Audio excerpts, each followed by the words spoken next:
Wonderful sight as we go through 500 meters in the final, the women's coxless pair and the British crew just leading over Canada in lane number 6 and New Zealand in lane number 4. And again now the United States of America, who are the defending world champions, just struggling to get back on form here. Juliette Haig, little look on the left, she's in the bow seat to the right of your picture there.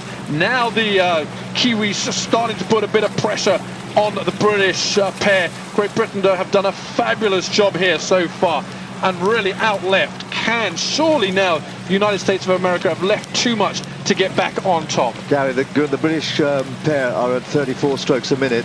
The New Zealanders at 37 strokes a minute. That's a big difference, and it's having an effect here. They're making a big early push. Difficult to do because you've just come down from your start. You've gone into the 500-meter mark where you've got into your race pace, and then to make a push so soon afterwards, quite difficult to do physiologically. But Great Britain doing a great job sitting there in second place. Wonderful now from the British, not so wonderful from the defending champions. Susanna Frankia to the right there. The biggest crew out there, the Americans.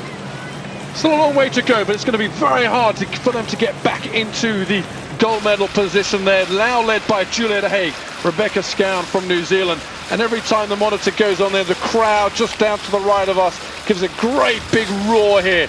This is something to please all the Kiwis along the bank as we come towards the halfway mark. They're 36 strokes a minute. That's high, that's hard work, and they'll pay for it a little bit further down the track. Who was missing here, though, of course, is Romania, who were silver medalists last year, and you'd expect the Romanians to be here. They got knocked out in the early rounds, and that's quite surprising. Now very steady, very nice shot there of Great Britain's Helen Glover from Reading University Boat Club. Through the halfway mark, 1,000 down, 1,000 meters now to go in the final of the women's coxless pair, and it's New Zealand from Great Britain and Canada. And the big surprise so far is the United States of America, who are completely dropped in the starting gate and now have not been able to come back here. And that is a mistake that New Zealand is really punishing the Americans for.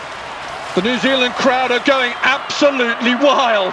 The New Zealand crew here of Juliette Haig and Rebecca Scown have just strolled away. They've made it look oh so easy. But here come the Americans. The British now have to absolutely watch what's going on in lane number 3. Susanna Frankia, Erin Cafaro are the defending world champions. They're also Olympic champions in the women's A. They've got the experience now to take them, but they're surely going to run out of space. It's a matter of hanging on for Great Britain. It's a matter of holding through and long and enjoying it for New Zealand. New Zealand now are going to be world champions in the women's coxless pair. The crowd just roar them and applaud them up to the line. It is gold now for New Zealand and holding on for a well-deserved silver medal. Well done, Great Britain, holding on the charge. Great Britain get the silver, and it'll be a photo finish for the bronze medal, and the Americans sit absolutely defeated. A wonderful result there for New Zealand, the world champions. Something to please the home crowd, but commendable for Great Britain. There's the silver for the British crew, and the United States of America, from nowhere, they've come into the bronze medal position. How good's that? Absolutely unbelievable. I actually feel a bit like it's still a dream because I've sort of dreamt about that so many times. It doesn't quite feel real. It's amazing. Heather, what did you really expect in that race, or was it just totally unknown?